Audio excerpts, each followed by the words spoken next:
Hey everyone, welcome to Reddit Readout. Today we are checking out ProRevenge. Story 1. My boss stole my Super Bowl tickets, so I made him lose a major client. With the NFL playoffs back on, I thought you all might enjoy this football-related revenge story. I'm a huge 49ers fan, the rabbit all-day tailgate in the parking lot type. A few years ago, we made it back to the Super Bowl. I was working at a consulting firm with a handful of accounts I would interact with directly. One client in particular knew how big of a Niners fan I was. I was the day-to-day lead on his account. He really liked working with me and we became friends, often grabbing drinks or dinner after our meetings. He had access to a pair of extra company seats to the game, and as a thank you, wanted to give them to me as a gift. He passed the tickets over to the partner on that account, who I will refer to as Dickhead Partner, to be given to me as a surprise. The game came and went, we lost, it sucked. The next time we met, we went to drinks afterward and he mentioned, "Hey, by the way, why didn't you go to the game? I heard someone else was in your seats." I asked what game. He said the Super Bowl.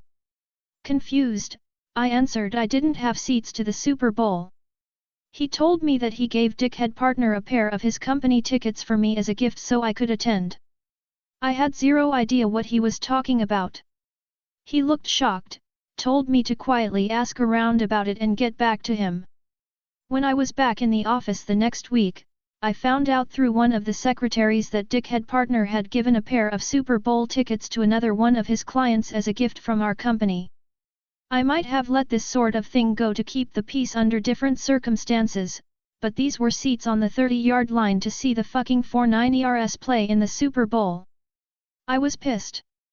I considered confronting Dickhead Partner myself, but realized it was the client who had noticed I wasn't there in the first place, so if I let him handle it, there would be no blowback on me.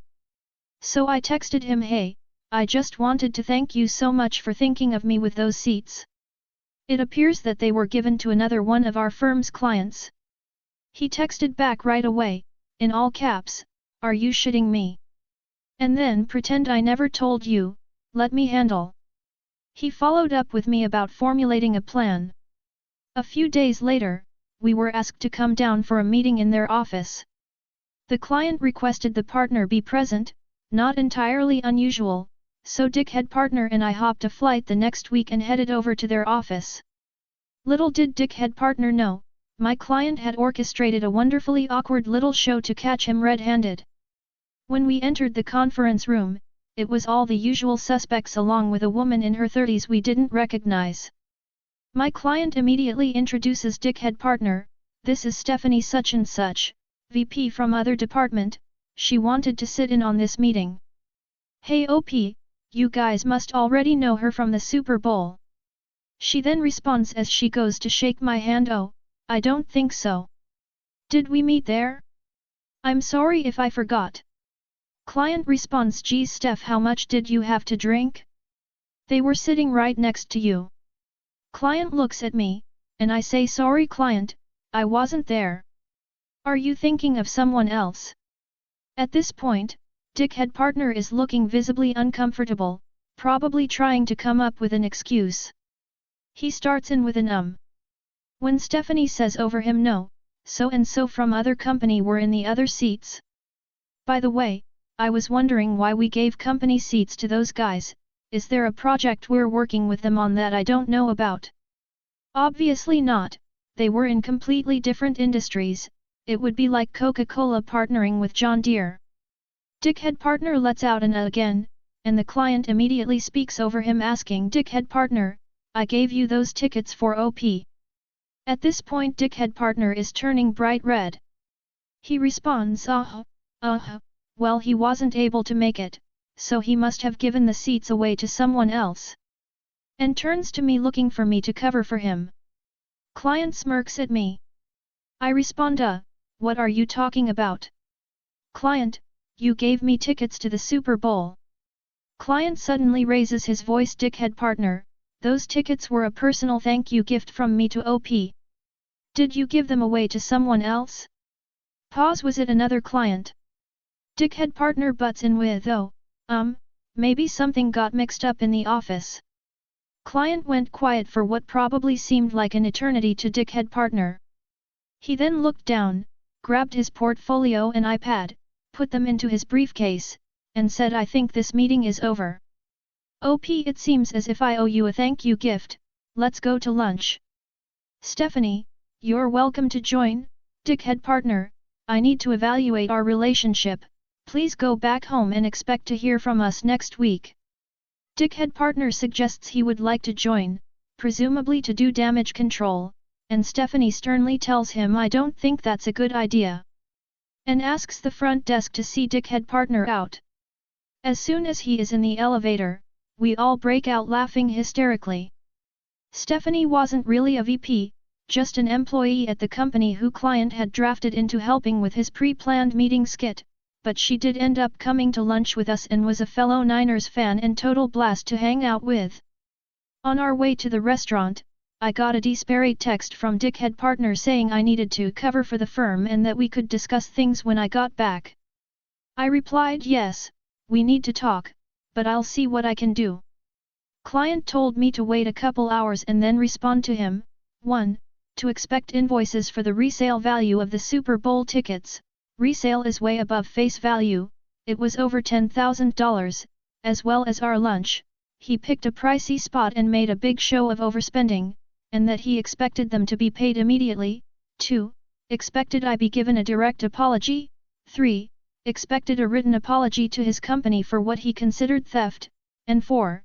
He will only interact with me or another one of our firm's partners, never dickhead partner.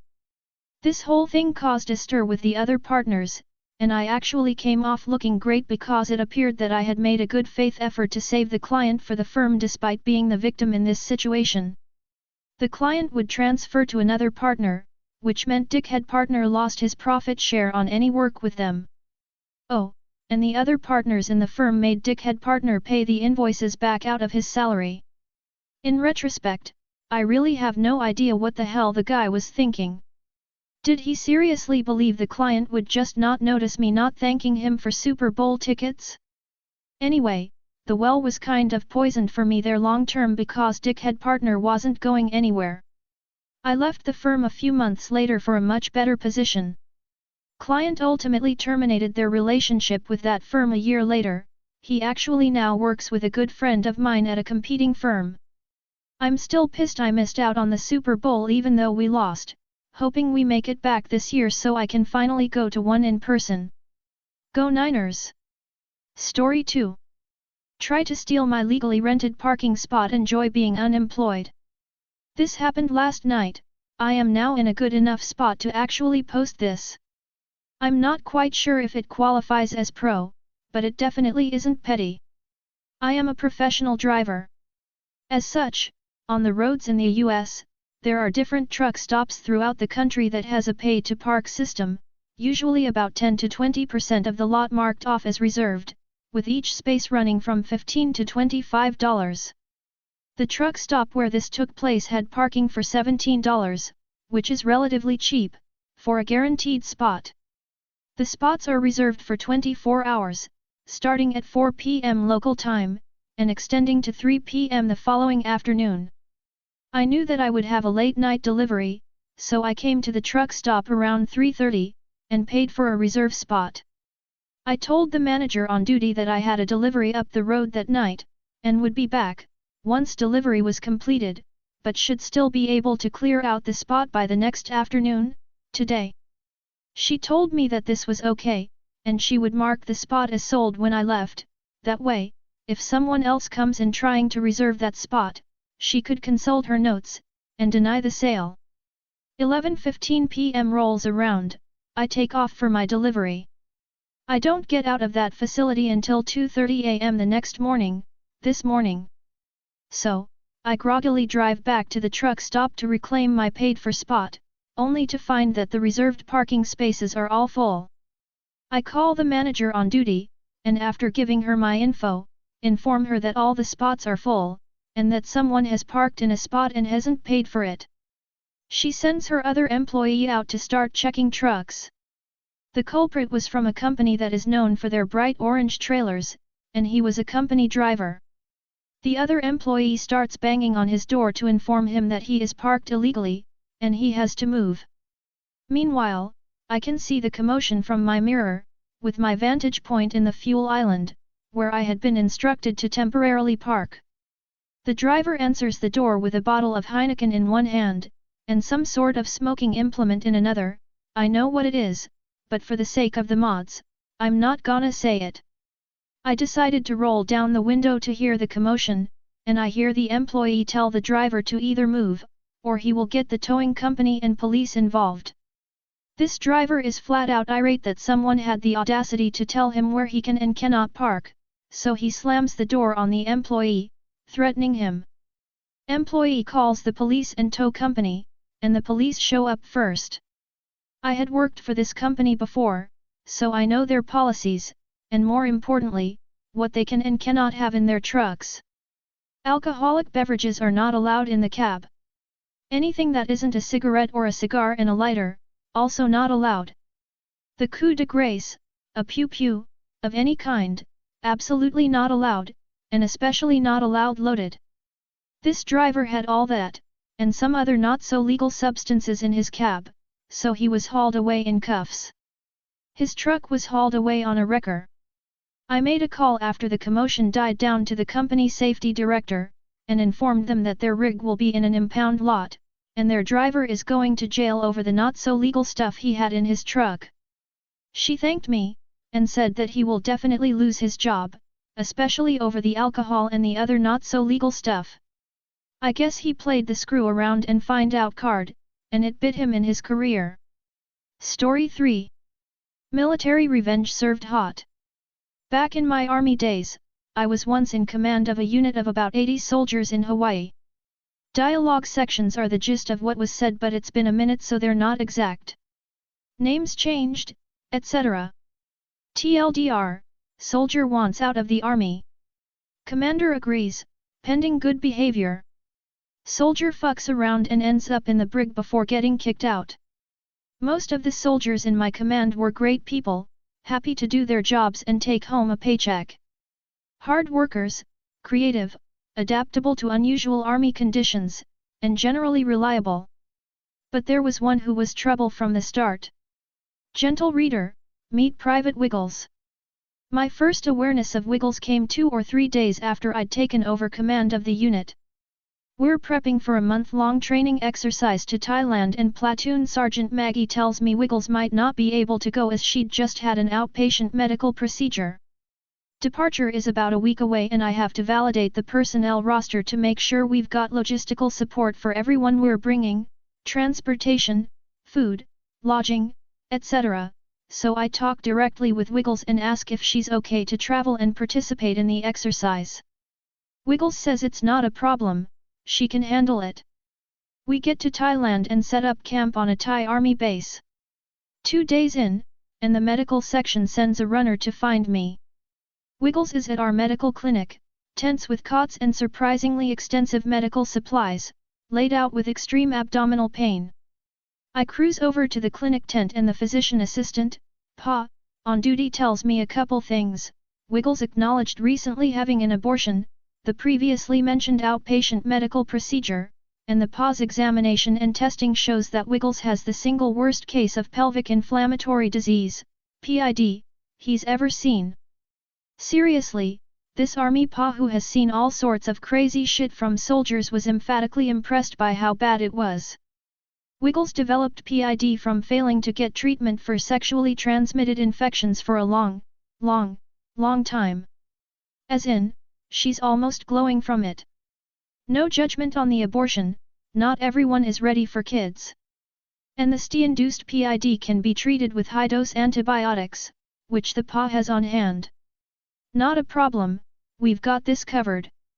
Wiggles is released to Sergeant, SGT, Deb, her section sergeant, who will make sure Wiggles takes her antibiotics and keep an eye on her for any further issues. SGT Deb finds me and First Sergeant, 1SG, Bob about a day later and tells me 2 more things about Wiggles. She's refusing to take her antibiotics, and she wants to get out of the army. I again talk with Wiggles. Me, so you want out of the army? You know you have a couple years left on your contract, right?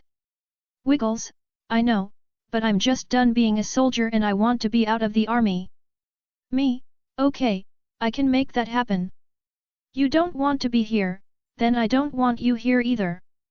But here's the deal, you gotta play by the rules. I can get you out with an honorable discharge, and I'll start the paperwork as soon as we're back in Hawaii. But you need to take your antibiotics, do your job, and be where you're supposed to be. You do your part and I'll do my part for you. Sound good? Wiggles, yep, I can do that. Spoiler alert, she couldn't do that. For the rest of the Thailand exercise, SGT Deb had to take control of Wiggles' meds and force her to take them. When she could actually find Wiggles, who consistently found some place else to be. At one point in the next week or so, she accuses one SG Bob of having sex with her, easily disproven as he doesn't have any stees and Wiggles has all of them. She was just trying to stir up trouble with wild accusations, I guess. We get back to Hawaii and I start the process to get her out of the army because as much as she's been a handful of trouble in Thailand, I'm thinking it's still easier at this point to kick her to the curb than it is to keep her around and punish her before kicking her out. I was wrong. Even as I start to work on her discharge, she ramps up the stupidity. Here are a few examples. Wiggles gets caught drinking, only 19 years old. Wiggles and her husband lie to the on-base housing office and provide forged authorization documents to get into rent-free on-base housing that they didn't qualify for. Side note, Mr. Wiggles was no winner either, he was about to be dishonorably discharged from his infantry unit for selling drugs to other soldiers. Wiggles shows up at the infirmary to get treatment for facial bruising. Mr. Wiggles kicked her in the face, while wearing his combat boots, when Wiggles accused him of cheating on her. Wiggles refuses to show up for work, or any unit formation, and can't be found anywhere for days. Wiggles slashes all 4 tires on Mr. Wiggles' car, then attacks him with the knife when he confronts her. Military police are called, end up taking him in when Wiggles gives a sob story. But he's the one with defensive wounds on his hands, not her. One of my male sergeants uses my open door policy to visit me one day, tells me he saw Wiggles stripping at one of the skankier gentlemen's clubs down in Honolulu the night before, and she had also convinced one of our other female soldiers to come along with her to do the same. Here's a weird one, I get a call from a temp agency asking me if it's okay for Wiggles to continue working, through them, as an administrative assistant for clients in town. Not uncommon for soldiers to have a second job. But with everything else she was up to at the time, this one just had me going WTF. There's more, but you get the idea. At this point, Wiggles' actions are egregious enough that I can no longer just kick her out with an honorable discharge. I put her on notice that she's at risk for a court-martial. I thought that threat might keep her in line, but she just couldn't seem to stop herself from getting stupider and stupider. It's the old 80-20ths problem. 80% of your time is spent dealing with the 20% of your folks who are troublemakers. At this point I'm wasting a not insignificant amount of time dealing with Wiggles' issues almost daily. I had genuinely and in good faith offered her the easy path, but I guess she figured she'd try to burn the place down on the way out since she apparently thought she was getting what she wanted no matter what she did. I was reminded of what my old platoon sergeant used to say when I was coming up through the ranks. You want to get stupid? Go ahead, but I can get stupider. Cue the revenge. She's causing me daily headaches, so I'm going to bring the pain back to her. Honorable discharge paperwork is out the window, and I lean into the special court-martial process instead.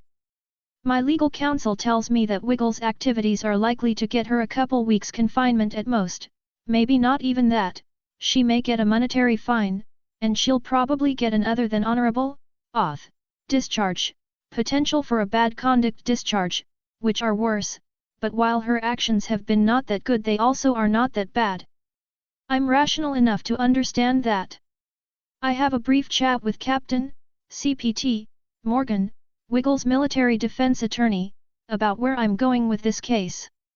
During our chat I try to be a gentleman and let him know that Wiggles is going to be trouble for him if he's not careful. He gives me a condescending "this isn't my first rodeo, baka. I'm a big boy and can take care of myself." Fair enough, I tried to warn you. Normally, a soldier getting a special court-martial for piddly shit might get confined to the barracks, restricted to their on-base quarters, or something similar for the duration of the process. It's not like she killed someone, right? However, my military legal counsel drops this little gem in my ear. He tells me Wiggles has met all 5 of the conditions: danger to others, flight risk, etc., required by military law, Uniform Code of Military Justice, UCMJ, to warrant requesting confinement prior to her trial. He tells me if you can remember these 5 conditions and elaborate on the details at our next pre-trial meeting with the military magistrate, you might be able to get her confined to the Navy brig at Ford Island until the trial. I'm a guy who likes to pay attention to sound legal advice, so I do just as he says. A couple days later we go in for the pre-trial meeting and I run down the list for the magistrate. Boom! Magistrate orders Wiggles to be confined in the brig through the trial. 1SG Bob and Platoon Sergeant Maggie go to pick her up from her on-base housing. She won't open the door, but they know she's inside because they can clearly hear her and Mr. Wiggles banging away. This is important for later. The Wiggles finish up, she takes her time getting showered and dressed, and finally comes to the door when it pleases her. Off she goes to the brig. The pre-trial processes take up the next 4 weeks. During that time, I have to deal with CPT Morgan, the paralegals in his office, and various fun things to do with her pending court-martial. Other than that, it's blissfully peaceful. Wiggles chills in the brig for 4 weeks, seriously chills. Every time I had to visit it was freezing in there. I required to make weekly welfare visits to see if she's being mistreated, if she has any needs that aren't being met, etc. Seems weird, but as her commander I'm still responsible to make sure the brig staff aren't mistreating my soldier. Other goings-on in this time period. Mr. Wiggles fraudulently applies for a car loan and gets a van in their names. Mr. Wiggles is dishonorably discharged and kicked off the island. Flies home to wherever the hell he originally enlisted from. CPT Morgan asks me to consider an auth discharge and time served in lieu of taking things all the way to trial. I'm hot to get that pound of flesh from her, but my legal counsel advises me to avoid the court-martial and just kick out Wiggles with the auth discharge. After all, he says she's already been locked up for almost 3 weeks, so the magistrate will probably just give her time served and the auth anyway. See my earlier comment about sound legal advice. My boss, Lieutenant Colonel, LTC, Ryan thinks I'm too invested in the case, that I'm no longer objective. LTC Ryan insists on coming with me to the brig for the next welfare visit. This is 3 weeks into Wiggles' stay in those luxurious accommodations. Among other bullshit lines she throws at us, Wiggles tells us she needs to see the dentist about a filling that's giving her trouble, and Motrin just isn't working. At the end of the visit, LTC Ryan tells the guards about Wiggles' filling, asks if they can give her anything stronger than Motrin, then instructs them to follow up with the dentist. Guard actually laughs out loud at this and says, "No sir, Motrin is the best we can do in the brig." And that other thing? For the last 2 weeks she's been telling anyone with ears that she wants to try getting her wisdom teeth pulled before she's kicked out. She doesn't have a problem with any fillings. It was hilarious to watch LTC Ryan's face go from obvious concern for Wiggles' well-being to outright fury, and the next words out of his mouth were, "That bitch lied to me." I make arrangements with CPT Morgan to accept his request for time served and auth in lieu of court-martial. Sometime later that week I get a call from the brig. Wiggles is pregnant, remember the scene at her house 4 weeks prior, and they can't keep her confined anymore because of it. She has to be released back to her unit until the court-martial, or other actions, are complete. CPT Morgan stakes his reputation on Wiggles being a good girl until we can send her back home to Carolina. He'll come to regret that, and he can't say I didn't warn him. We get Wiggles back from her 4-week all-inclusive stay in the brig. I've accepted Captain Morgan's request to avoid the court-martial and I confine Wiggles to the barracks under supervision for the 9 days she has left until her flight to Carolina. Immediately we have another shit show. Wiggles is smoking in the barracks, not a big deal that she's smoking, it's just not allowed inside barracks rooms. Wiggles is caught with a bottle of hypnotic liquor in her barracks room, she's still only 19. Wiggles slips out of the barracks and runs off for a day when her platoon sergeant gets distracted from supervising her. 1SG Bob and Lieutenant, LT, Ricky, the executive officer, go to collect Wiggles' belongings from her on base housing so we can box it up and ship it to her home, and they find that Mr. Wiggles has left behind a bunch of stuff he stole from other soldiers, body armor, military equipment, and some ammunition, smoke grenades, and explosives that he stole during trips to the range. All lined up right inside the front door where it's impossible to miss. They call me, asking what to do. Me, just collect it all, return the equipment to the central issue facility and dump the ammo and explosives in the nearest amnesty box. Mr. Wiggles obviously meant for Wiggles to take the fall for having it, husband of the year. If we take that bait, Wiggles will be here forever. I don't want that. Do you? LT Ricky, nope, I don't want that either. It'll be like it never happened. In light of all this drama, I bring Wiggles into my office to remind her of her agreement to be a good girl till she leaves the island, with LT Ricky as a witness in the office to protect my ass.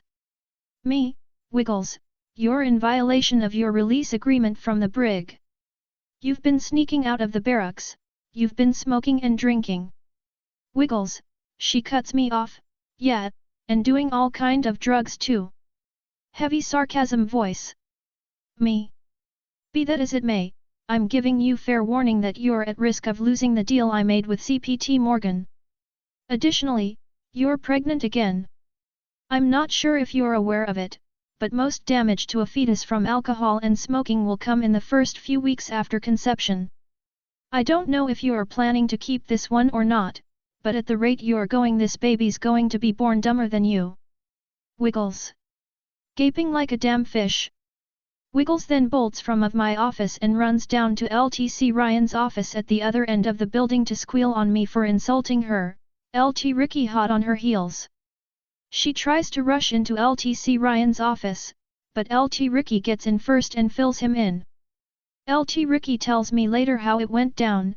Wiggles is yelling about how I called her stupid, strangely vanilla thing to focus on considering everything she's done, but you do you, and that she's being mistreated.